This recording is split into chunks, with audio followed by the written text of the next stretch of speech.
Chapter 1. How Resilience Works. Consider the archetype of the survivor.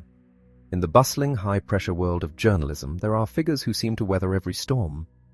One might recall a veteran reporter, let us call him Klaus Schmidt, who possessed a cynicism that was both a shield and a lens. He was a man who had endured professional purgatory, watching colleagues vanish during leadership purges and seeing his own advancement stalled time and again. His personal life was equally scarred by tragedy, marked by the loss of children to illness and accident. Yet despite a biography that reads like a catalogue of sorrows, he remained a vibrant, mentoring presence in the newsroom, perpetually curious and looking toward the horizon. This phenomenon raises a fundamental question about the human condition. Why do some individuals wither under the weight of hardship, never quite recovering their footing after a layoff or a divorce, while others, like Schmidt, not only endure but find a way to thrive? This quality is known as resilience. It is a concept that has moved from the study of trauma survivors and children in at-risk environments to the forefront of business leadership, particularly in an era defined by geopolitical instability and economic recession. While it remains somewhat of a psychological enigma, akin to creativity or religious instinct, investigation into the minds of survivors reveals a distinct architecture to this trait. The buzz about resilience. In the corporate sphere, resilience has become a coveted asset. Executive recruiters and senior partners often prioritize this trait above arguably more tangible skills like analytic ability or raw intelligence. The consensus among seasoned leaders is that while candidates may claim to be resilient, true resilience is often only visible in the rearview mirror. It is a quality realized after the fact, not a credential to be boasted about in advance. It is the deciding factor in who succeeds and who fails, whether in the boardroom, on the Olympic field, or in a hospital ward. Academic inquiry into this subject began decades ago, observing children who thrived despite being raised by schizophrenic parents. Early theories suggested a genetic component, that some are simply born with a plastic shield that deflects trauma. This shield was often composed of a dark, perspective-giving sense of humor and an ability to maintain an independent psychological space. However, modern understanding has shifted away from a purely genetic explanation. Empirical evidence now suggests that resilience is a skill set that can be acquired and cultivated. Crucially, resilient people and organizations appear to share three fundamental characteristics. It is not enough to possess just one. True resilience requires a triad of traits: a staunch acceptance of reality, a deep value-driven belief that life is meaningful, and an uncanny ability to improvise. Facing down reality. There is a pervasive misconception that resilience is synonymous with optimism. While a positive outlook is beneficial, it can be dangerous if it distorts one's perception of the facts. In situations of extreme adversity, rose-colored thinking can lead to collapse. This paradox was starkly illustrated by the experience of Admiral Jim Stockdale, who survived 8 years as a prisoner of war in Vietnam. When asked who failed to survive the camps, Stockdale did not point to the pessimists, but to the optimists, those who set arbitrary deadlines for their release, such as Christmas or Easter. When those dates passed without liberation, the repeated heartbreak eventually broke their spirits. True resilience requires a sober, down-to-earth view of survival. It demands the courage to face the world exactly as it is, not as one wishes it to be. This principle applies vividly to organizational survival. Consider the case of Morgan Stanley during the attacks of September 11, 2001. The firm, the largest tenant in the World Trade Center, lost only a handful of employees despite a direct hit, largely due to a culture of hard-nosed realism instilled by security executive Rick Rescorla. Rescorla, a combat veteran, refused to view emergency drills as mere compliance exercises. He drilled the staff with military discipline, preparing them for the worst-case scenarios that others preferred to ignore. When disaster struck, this preparation, born of a grim acceptance of vulnerability, allowed the company to evacuate thousands effectively, even when initial instructions from the building were to remain in place. The lesson is clear. Staring down reality allows one to prepare and endure. Denial, conversely, is a luxury that resilient entities cannot afford. The search for meaning. The second pillar of resilience is the capacity to construct meaning out of suffering. When disaster strikes, the non-resilient individual often sees themselves as a victim, asking, "Why is this happening to me?" In contrast, the resilient individual flips the script, asking, "Why not me?" and seeks to bridge the gap between present hardship and a purposeful future. This dynamic was famously articulated by Viktor Frankl, a psychiatrist and Auschwitz survivor. Frankl observed that survival in the camps often hinged on the ability to find a purpose, whether it was the hope of reuniting with a loved one or, in his case, the goal of rewriting a lost manuscript and lecturing on the psychology of the camps after the war. By projecting himself into a future where his suffering served a purpose, he could rise above the immediate misery. In the business context, this search for meaning is often codified in a company's value system. Resilient organizations possess strong creeds like Johnson & Johnson's Credo or UPS's Noble Purpose that provide a scaffolding during times of crisis. These values interpret events and shape responses. It is worth noting that the ethical content of the values is secondary to the strength of the belief. Even companies with controversial products, such as tobacco manufacturers, exhibit immense resilience when their executives hold a fierce, unifying belief in their right to exist and their corporate philosophy. Resilience is not ethically neutral, it is simply the muscle required to persist. Without a shared meaning or value system, an organization under pressure faces the risk of fracturing as individuals prioritize their own survival over the collective.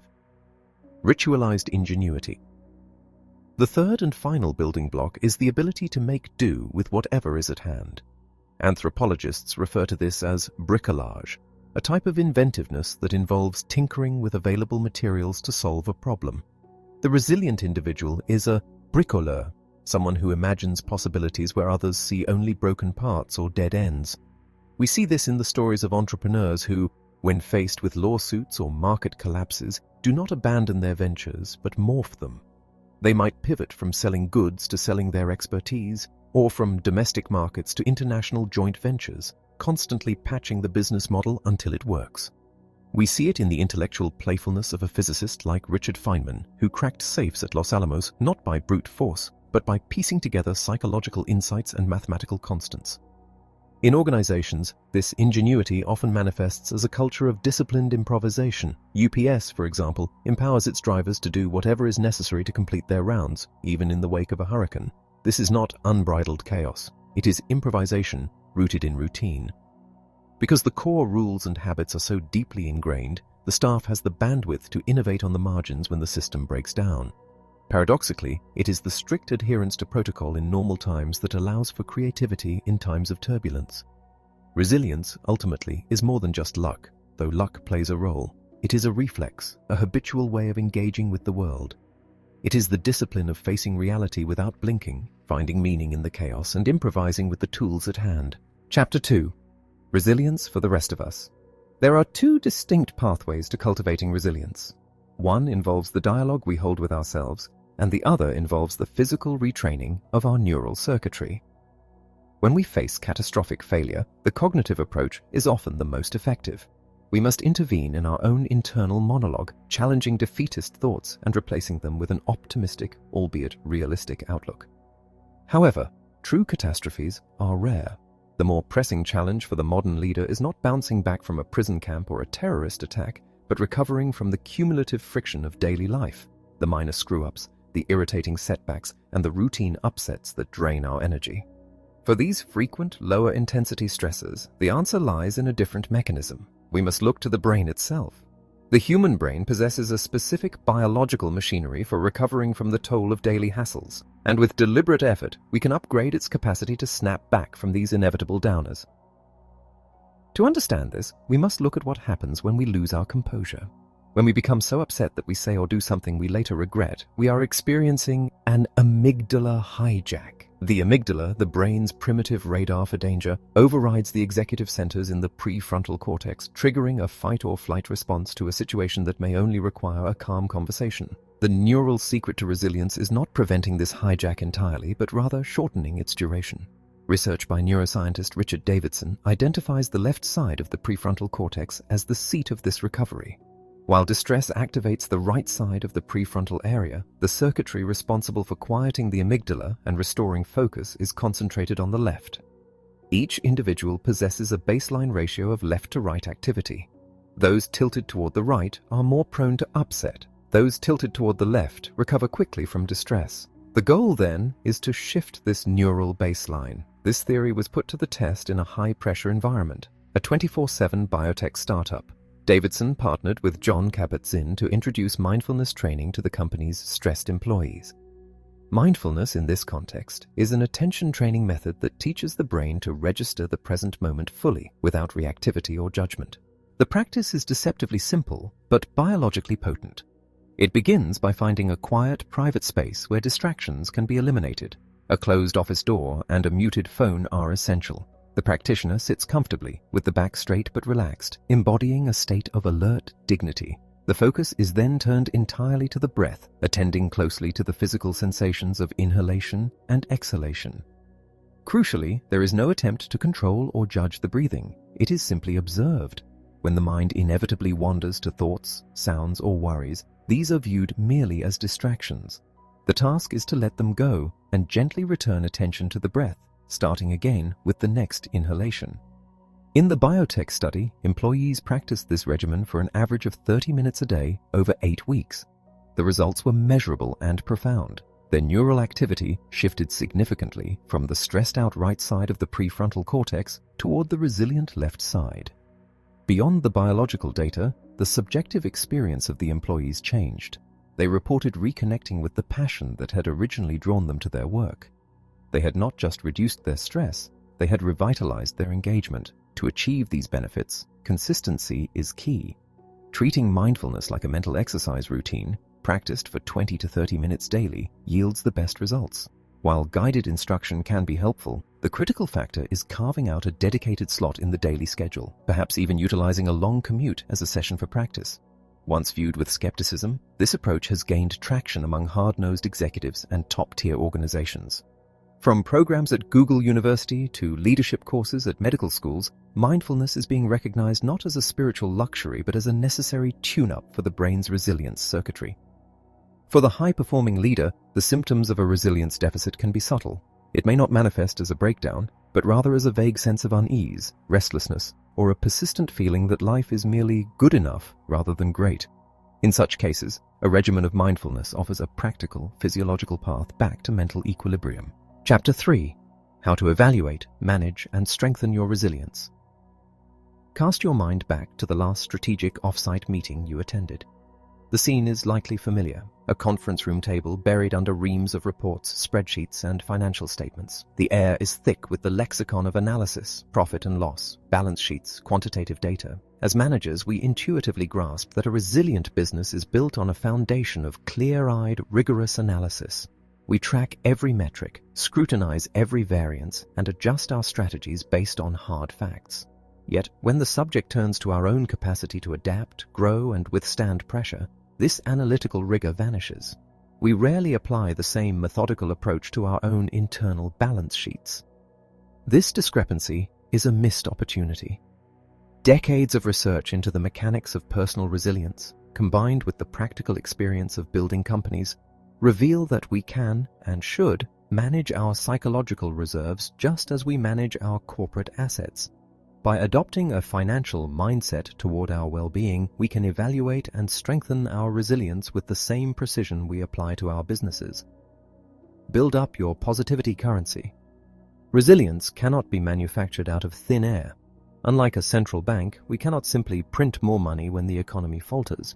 Instead, we must cultivate what can be termed positivity currency. This asset class is backed by actual experiences, positive interactions, meaningful events, and cherished memories. These are the factors known to bolster the human spirit.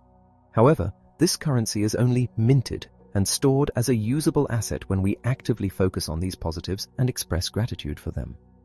This is not merely a feel-good exercise, it is a strategic accumulation of capital. Maintaining a positive outlook and articulating gratitude act as bullion bars in the vault of the self, providing a tangible backstop against adversity. Research suggests that these practices are among the most reliable methods for increasing life satisfaction, decreasing anxiety, and improving physical health, all of which compound to create a more resilient individual. Keep records. In the corporate world, no evaluation tool functions effectively without accurate record keeping. The same principle applies to the business of self. A positive interaction or a moment of gratitude evaporates if it is not documented. When we commit these transactions to writing, their value appreciates. Research in positive psychology indicates that written records of positivity register with a higher psychological value than fleeting mental notes. To capitalize on this, one must maintain a ledger of positive currency. This need not be an arduous task. It can be as traditional as a leather-bound journal or as modern as a digital spreadsheet. You might keep a tally of positive interactions by category, family, work, friends, or use hashtags in a digital diary. The medium matters less than the discipline of recording the data points, transforming ephemeral moments into a permanent asset. Create a bull market. Financial markets surge when investor confidence is high and participants clamor to enter the fray. Similarly, our personal resilience expands when we encourage buyers of positivity to enter our orbit. This is a market dynamic driven by contagion. We know from social network research that happiness is not a solitary endeavor. It is a collective phenomenon influenced by the moods and actions of people 2 or even 3 degrees removed from us. By projecting positivity ourselves, we signal the market, encouraging those around us to do the same. This creates a virtuous cycle, a reverse run on the bank, where the influx of positive social capital strengthens not only our own resilience, but also that of our network. We become wealthier in resilience by enriching the emotional economy around us. Take a portfolio approach. Any prudent investor knows that concentrating all capital in a single stock is a recipe for disaster. Resilient businesses diversify risk, and resilient individuals must do the same with their positivity currency. We must evaluate our life portfolio to determine which sectors yield the highest returns and then allocate our resources accordingly. Often, we over-index on our professional lives, despite evidence suggesting that work is rarely the primary driver of overall happiness. In fact, surveys frequently rank employment far below other contributors such as family, friends, health, and community. A balanced portfolio recognizes this reality. By consciously generating more positivity currency in these high-yield non-work sectors, we increase our overall liquidity. Paradoxically, by investing less of our emotional identity in the office and more in the broader portfolio of life, we increase our capacity to bring our best, most resilient selves to our work. Report regularly. Finally, just as a company reviews its financials on a quarterly basis to ensure health and stability, building individual resilience requires a regular audit of one's positivity data. This review process serves 2 functions. First, it allows for analysis and course correction. Second, and perhaps more importantly, the act of reviewing the data itself boosts resilience. Simply exposing oneself to a record of positive events creates a lift in mood and perspective. Much like a social media feed that skews positive can elevate the user's emotional state. Reviewing your own ledger of gratitude and success reinforces a positive trajectory. You do not need to be a Wall Street quant to benefit from this. A simple daily ritual, perhaps reflecting on your wins while waiting for morning coffee, is sufficient. By making this reporting a habit, you ensure that your resilience and that of your team continues to rise. Chapter 4. Find the coaching in criticism. Feedback is the lifeblood of professional evolution. It is the mechanism by which performance is improved, talent is developed, and expectations are aligned. Yet, despite its obvious utility, the practice of giving and receiving feedback remains one of the most fraught aspects of organizational life. Statistics paint a grim picture. A significant majority of managers fail to complete appraisals thoroughly, and more than half of employees view their reviews as inaccurate or unfair. Many dread these conversations more than any other aspect of their working lives. While companies pour resources into training leaders to give feedback effectively, this approach addresses only half the equation. The efficacy of the exchange ultimately rests with the receiver. It is the receiver who controls the gate, deciding what is let in, what is made sense of, and whether any change will occur. To master resilience in the workplace, one must shift from merely pushing feedback to improving the ability to pull it in. Why feedback doesn't register? The difficulty in receiving feedback lies in a fundamental tension between 2 core human needs: the need to learn and grow, and the need to be accepted as we are. When these needs collide, even a benign suggestion can feel like a profound threat. This internal conflict triggers a psychological defense mechanism that blocks the intake of information. We might believe there are countless reasons we bristle at criticism, but they generally fall into 3 distinct categories of triggers. First are the truth triggers, which are activated by the content of the feedback itself. When an assessment seems factually wrong or off base, we feel indignant and wronged, leading us to reject the message entirely.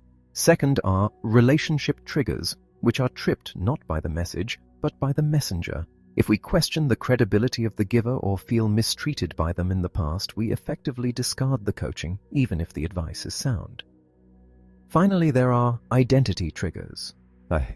These are the most personal, occurring when feedback causes our sense of self to unravel. Regardless of the feedback's accuracy, if it challenges who we think we are, we become overwhelmed and defensive.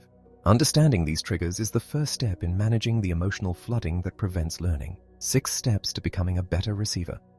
Taking feedback well is a sophisticated process of sorting and filtering. It requires the receiver to understand the other person's perspective, to try on ideas that may initially seem ill-fitting, and to experiment with new behaviors.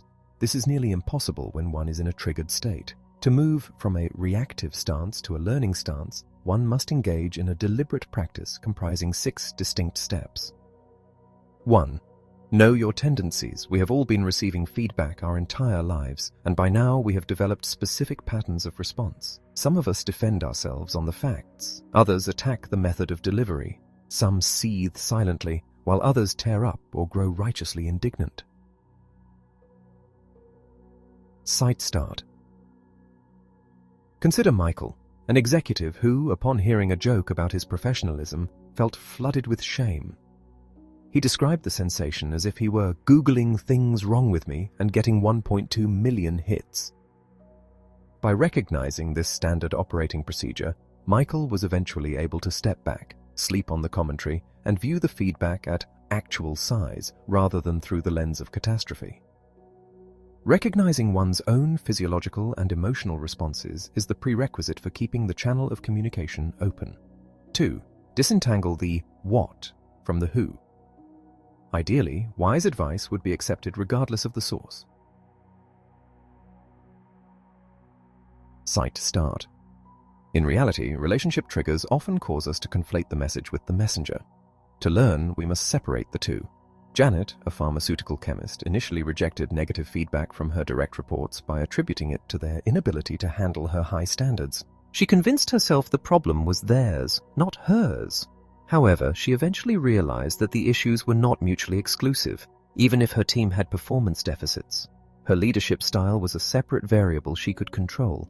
By disentangling the what, her impact on the team, from the who, her judgment of the team's competence, she was able to open a constructive dialogue. 3. Sort toward coaching. Feedback generally falls into 2 buckets. Evaluation, here is where you stand, and coaching. Here is how you can improve. The friction arises because receivers often hear coaching as evaluation. A suggestion to change a presentation style is interpreted not as helpful advice, but as a veiled indictment of past performance. This triggers identity anxieties that drown out the lesson. The resilient receiver makes a conscious effort to sort toward coaching, striving to hear the potential for growth rather than the finality of judgment. When James, a CFO, received a suggestion to change his reporting format, he initially felt judged. By reframing the comment as a guide to how the board digests information rather than a critique of his competence, he was able to extract value from the exchange without emotional turmoil. 4. Unpack the feedback.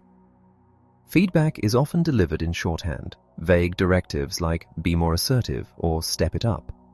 Before accepting or rejecting such advice, one must dig beneath the surface to understand the giver's intent. This involves asking 2 questions. Where is this coming from, and where is this going?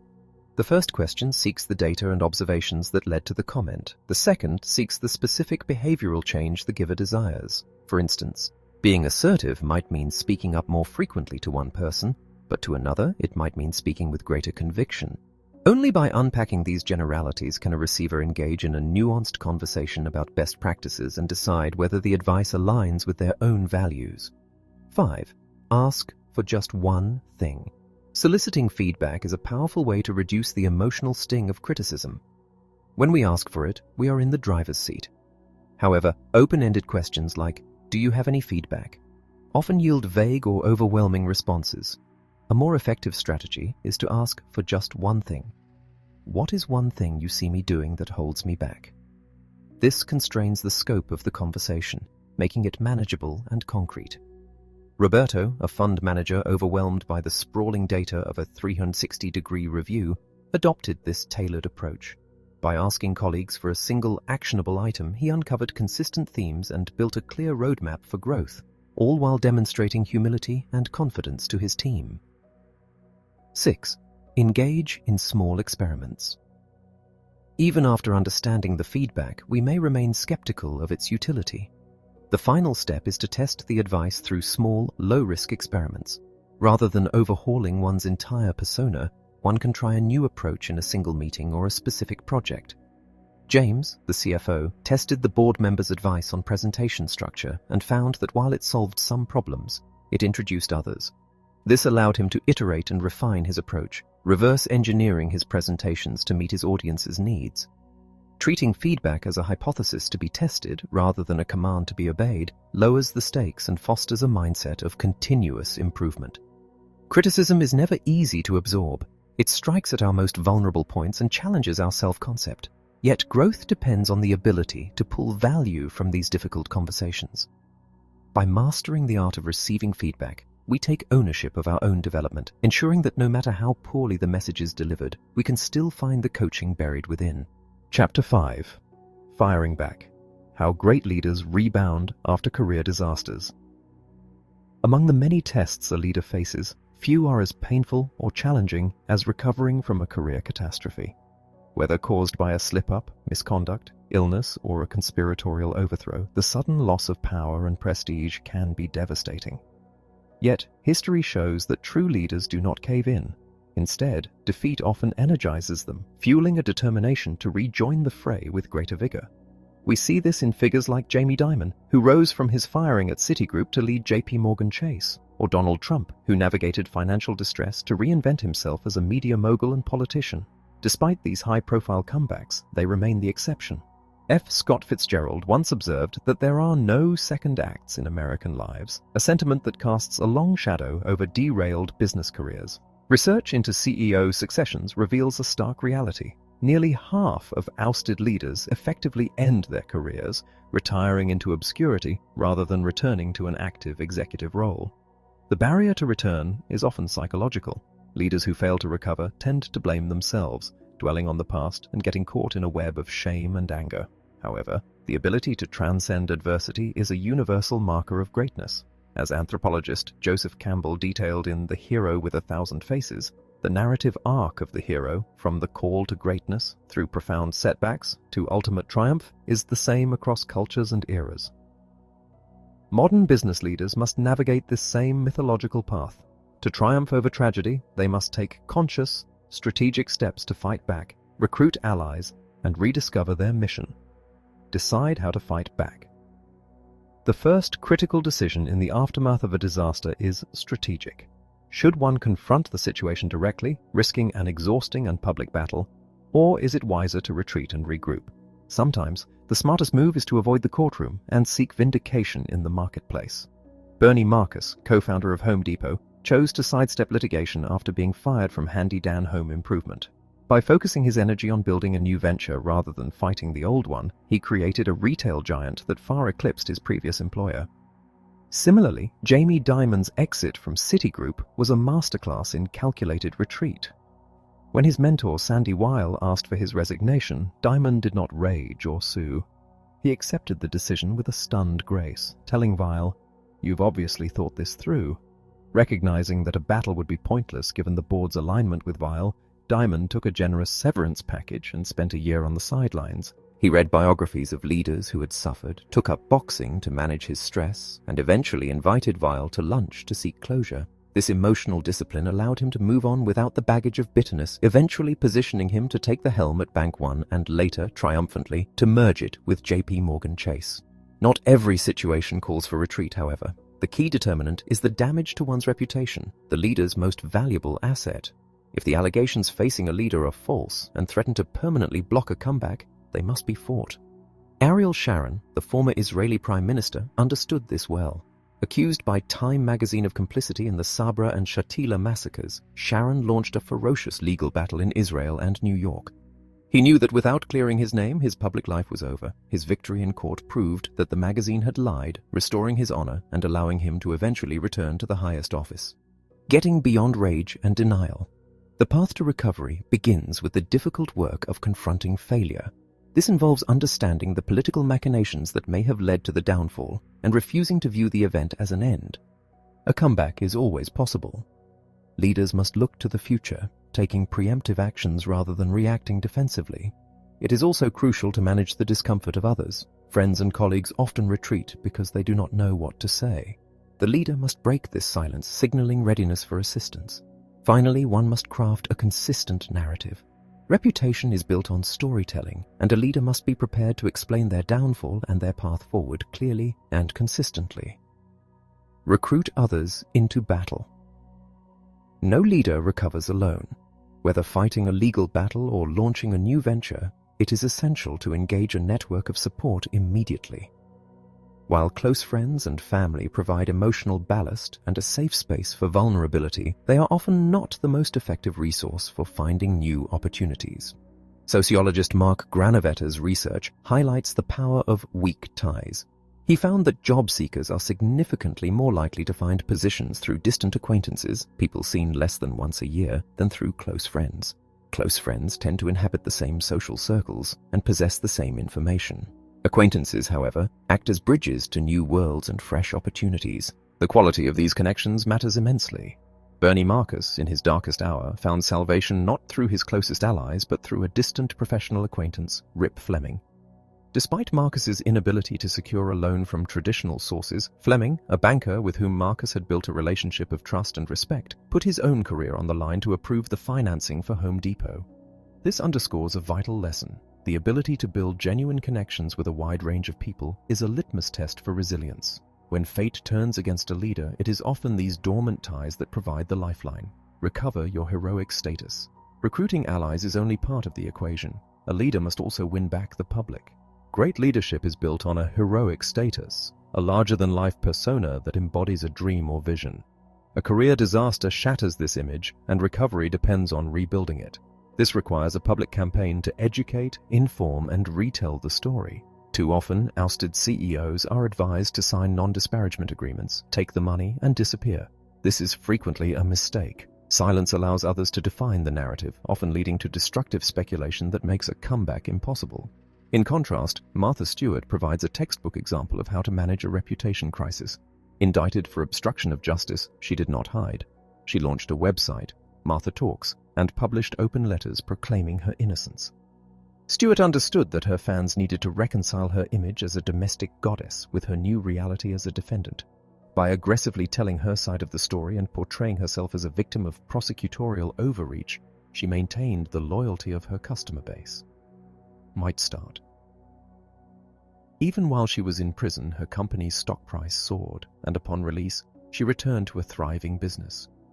If the facts cannot be refuted, authentic remorse is the only alternative. The public is often willing to forgive, but only if the contrition is genuine. Prove your mettle. Ultimately, reputation management is a precursor to the final test, performance. A leader recovers fully only when they take on a new role and demonstrate unequivocally that they still have the magic touch. This requires overcoming the paralyzing self-doubt that often follows a public failure. Consider Mickey Drexler. The man who built the Gap into a retail empire was unceremoniously fired after a slump in sales, accused of losing his merchant's instinct. Wealthy enough to retire, Drexler instead felt a burning need to prove that his failure was an anomaly. He turned down a severance package that would have restricted his future and instead took over J.Crew, a struggling retailer a fraction of the Gap's size. Investing his own money and taking a nominal salary, Drexler applied his hands-on management style to the smaller company. The results were immediate and undeniable. J.Crew swung from a loss to a profit, and sales per square foot skyrocketed, even as his former employer continued to struggle. By leading a successful turnaround, Drexler silenced his critics and restored his own confidence. It is in these demanding situations, startups and turnarounds, that fallen leaders find the mettle to prove they can still command the arena. How to come back. The journey of recovery can be distilled into 5 key steps. First, decide how to fight back. Avoid Pyrrhic victories, but defend your reputation fiercely when necessary. Second, recruit others, leveraging the power of acquaintances to find new paths. Third, recover your heroic status by rejecting silence and controlling your narrative. Fourth, prove your mettle by overcoming insecurity and delivering results. Finally, rediscover your heroic mission, the single-minded pursuit of a legacy that transcends the setback. Rediscover your heroic mission. The final component of the comeback is the restoration of purpose. Great leaders are driven by a desire to build a legacy, a mission that advances society or their industry. The loss of this mission is often more devastating than the loss of the job itself. Steve Jobs, after being ousted from Apple, did not wallow in despair. He traveled, camped under the stars in Tuscany, and reimagined his future. He returned to California to found Next and Pixar, ventures that eventually led him back to Apple, where he revolutionized the technology industry with the iMac and iPod. He had recaptured his original mission. Others, like financier Michael Milken, find the door to their old life firmly closed. Barred from the securities industry and diagnosed with terminal prostate cancer, Milken could have surrendered. Sight start. Instead, he channeled his maniacal zeal into a new mission, curing his disease. He founded a foundation that transformed cancer research, creating a new legacy that, for many, eclipsed his past legal troubles. Whether returning to a former glory or forging a new path, the lesson is clear. No one can define success or failure for us but ourselves. We can lose our jobs and our status, but we only truly lose when we surrender our dignity, our hope, and our will to fight back. Chapter 6. Resilience is about how you recharge, not how you endure. Picture the modern professional, a constant traveler, perhaps a parent, perpetually tethered to a digital leash.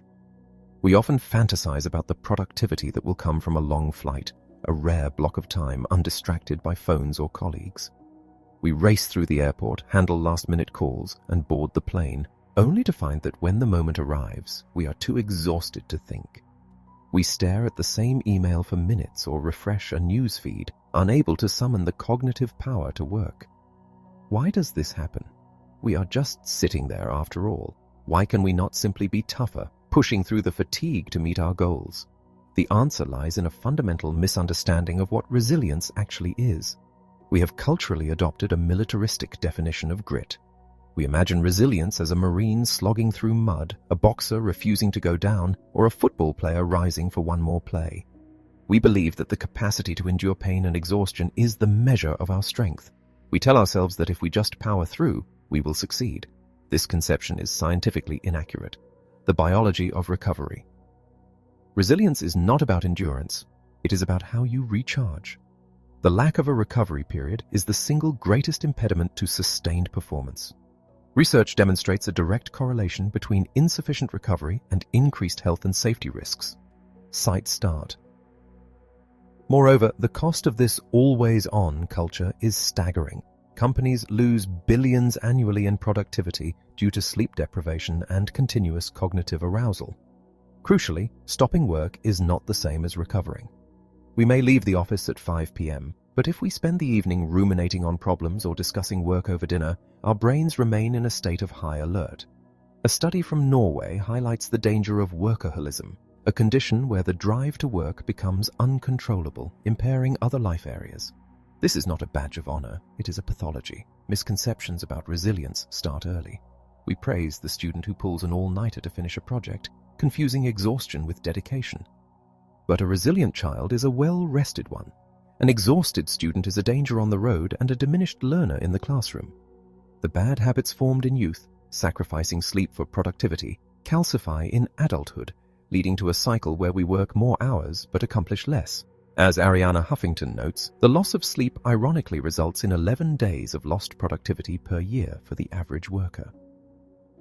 Homeostasis and the value of rest. True resilience mimics the biological principle of homeostasis, the brain's ability to restore and sustain well-being. When we overwork, we push our bodies and minds out of alignment. To return to equilibrium, we must engage in actions that have homeostatic value. This is the energy required to stabilize the system. If we spend too much time in the performance zone without entering the recovery zone, we risk burnout. Trying to muster the energy to push through when depleted is biologically expensive. It requires upregulation. which only deepens the exhaustion. Therefore, the value of a recovery period increases in proportion to the intensity of the work. We must stop assuming that the brain recovers simply because we have stopped typing. If you lie in bed for 8 hours but your mind is racing with work thoughts, you have rested perhaps, but you have not recovered. Internal and external recovery. To build resilience, we must distinguish between two types of recovery: internal and external. Internal recovery occurs during the workday. It is the short, scheduled or unscheduled break, shifting attention, taking a walk, or changing tasks when mental resources are depleted. External recovery takes place outside of work, evenings, weekends, and vacations. If your free time is spent scrolling through political commentary on your phone or stressing about home renovations, your brain is not getting a break from high mental arousal. You are merely shifting the source of the stress. Real resilience requires strategically stopping. This can be achieved through disciplined habits. Technology, often the villain, can be a tool for recovery. Apps that monitor phone usage or block notifications can help create tech-free zones. Cognitive breaks every 90 minutes allow the batteries to recharge. Lunch should be eaten away from the desk, preferably outside or with friends, and conversation should steer clear of work. And, perhaps most importantly, we must take our paid time off.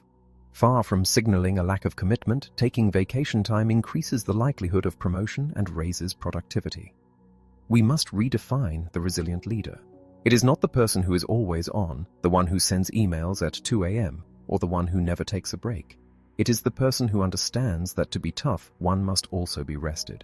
It is the person who uses their time on a plane not to frantically catch up, but to meditate, sleep, or watch a movie, arriving at their destination rejuvenated and ready to perform. Resilience is the courage to stop, to recover, and then, and only then, to try again. This concludes the adaptation of Resilience from the HBR Emotional Intelligence series.